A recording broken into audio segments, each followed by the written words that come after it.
Been around this game a long time, and I know talent when I see it. And what you have, it ain't regular. That's legendary. Now here's what you gotta ask yourself.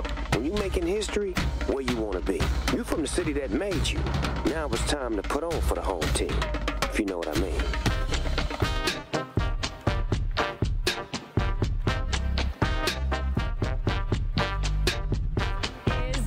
USC gets a good one as Deshonne Redeaux, the #1 running back in the state of California. He's staying home. So you got Snoop Dogg, you got Juju Watkins, and now we have Chris Trevino from USCFootball.com on the show. Chris, that was one of 27 commitments for USC football. I hope I got that number right because it is absolutely large.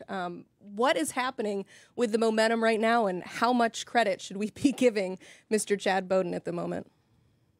Yeah, it's incredible. That number could change in the span of me talking to you guys on this show. That's how hot they have been. Right? But yeah, it's been really, really hot. They're skyrocketing. And yeah, Chad Bowden deserves a lot of credit for what's happening with USC recruiting right now. You know, when we first found out that it was going to be Chad that they were getting as their general manager, we had someone text us like, this is a hire that's going to shake up the college football landscape. And so far, that's what it's done, at least on the recruiting sense, and bringing in all this talent for next season and moving forward and just turning around, you know, USC's program in terms of its momentum on the recruiting trail and getting a front office in place. You know, USC wasn't built or set up previously with a general manager that was built for the modern game of college football and how it's moving in this NFL model with NIL and salary caps and the transfer portal, aka free agency. It wasn't built like that. And now when you bring in a guy like Chad, you know, one of the best young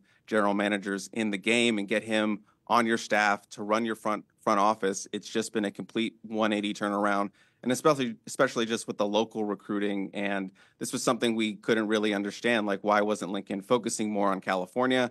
Chad comes in, it's like, we got to hit California hard.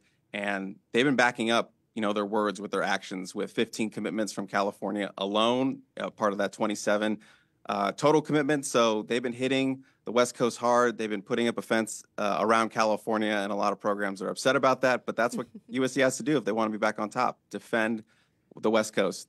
Chris, you guys are on a heat check. Forget hot. I'm talking about you pulling up from a logo type of heat. But what's changed from what they're doing now from when Lincoln first arrived on campus in recruiting? Yeah.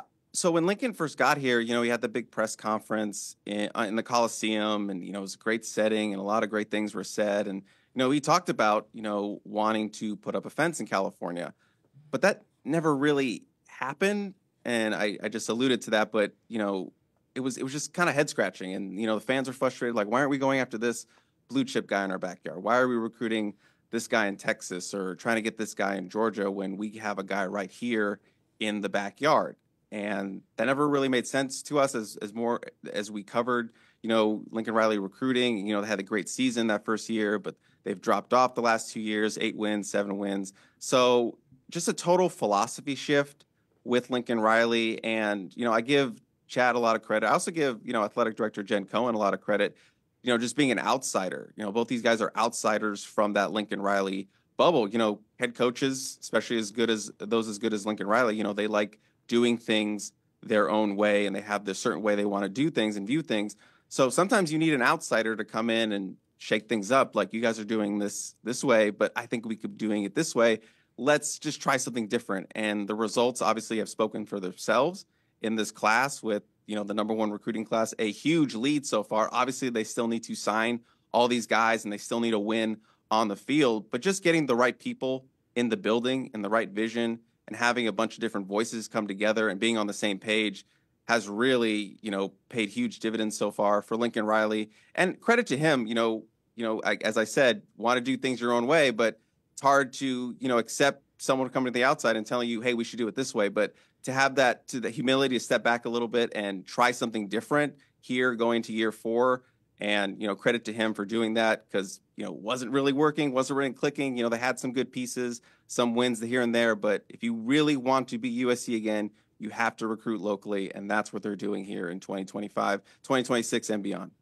Yeah, it's easy to go on 247sports.com and see USC is the #1 team in the recruiting class of 2026. And you can see the 27 total commitments. But I want to talk about some of these commits in particular because you got a massive one last week. Literally, Keenyi Pepe, the #3 offensive tackle in the class, the #1 prospect out of the state of Florida. So what does this win in particular mean to this 26 group? Oh, it's massive when we just look at the context of USC over the last several seasons. One of the areas they've been struggling with is offensive line and offensive line recruiting. You know, it's been close to a decade since they've landed a blue chip offensive tackle, like a pure left tackle prospect. The last 5-star offensive lineman that they signed was in the 2017 class. That was Austin Jackson out of Arizona, ended up being a first-round pick. But they have been, we call it the drought. That's what we've been referring to it on the peristyle, the drought of the left tackle, wanting to get that blue chip guy, that guy that can be your stalwart on the blind side, block. Those are the teams. Those are the guys that NFL teams want. That's why it's one of the highest paid positions. So they haven't been able to get that player until now. Obviously, you still need to sign him, but half the battle's already done. You got him committed in the class. Now you can just keep him in the class. And yeah, it's a massive one. You know, again, this is a talent upgrade across the board for USC's offensive line. Now they've had some wins here and there. You know, Elijah Page, their current left tackle right now, NFL type guy, you know, he was their first consensus 4-star prospect they signed in like 5 cycles. And then this past cycle, they signed 2 consensus 4-star offensive tackles, and Alex Payne and Aaron Dunn. So they've been moving towards this direction, but Keenyi Pepe was the big one they needed to land. They needed to land that 5-star offensive tackle once again.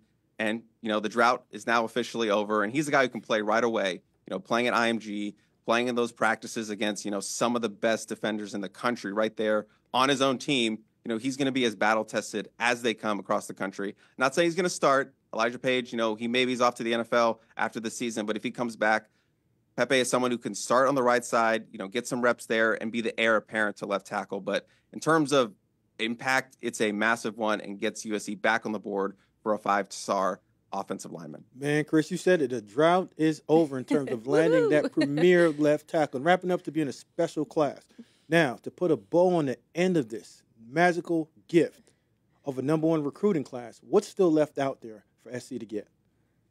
Yeah, I think the big thing that they really need to hit on, you know, they've done really well with the cornerback position, which is a big need for them. They've done really, really well at the defensive line position, as you can see there on the screen. But the big one they really need to hit on is linebacker. They really missed out on some top linebacker prospects last cycle, you know, missed on some top targets. Madden Ferriamo, Noah McHale, those were 2 of their big guys, did not get them. They had a bad finish there for linebacker. Now, they got Xavier Griffin committed, #1 linebacker in the class.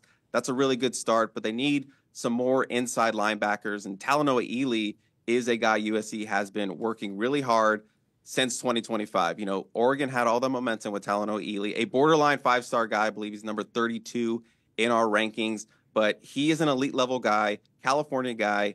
Right now, off in Hawaii, transferred to Kahuku High School, but we're going to call him a California guy because that's where he's born and raised.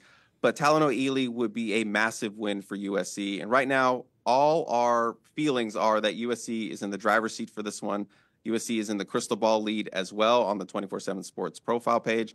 So USC feels really good about Talanoa Ely. There's a photo that came out yesterday with Sean Nua, the defensive end coach, and their linebackers coach, Rob Ryan. Yes, that very same Rob Ryan out there in Hawaii having, you know, chilling in the backyard with Talanoa and his family. So Rob Ryan on the recruiting trail looking like family out there in Hawaii. So that's the day and age USC is living in right now with Rob Ryan as one of their recruiters. But yeah, they're in a great spot with Talanoa Ely. And then Sean Scott, the linebacker edge prospect out of Mater Dei, is another guy they've been on really hard over the last year and somebody that we could see join the class sooner rather than later, someone that they've been working for a long time. So again, linebacker, a really big need in this 26 cycle, and 2 guys that they're really close to maybe landing in the near future. Chris, I think we made it through the segment without anybody new committing to USC, but the day is still young, and we know that you and everyone over at USCfootball.com will be all over it. Chris Trevino, thank you so much. It's been a very busy offseason for our friends there, tracking all of these commitments, so keep it locked in for the latest. Check out USCfootball.com.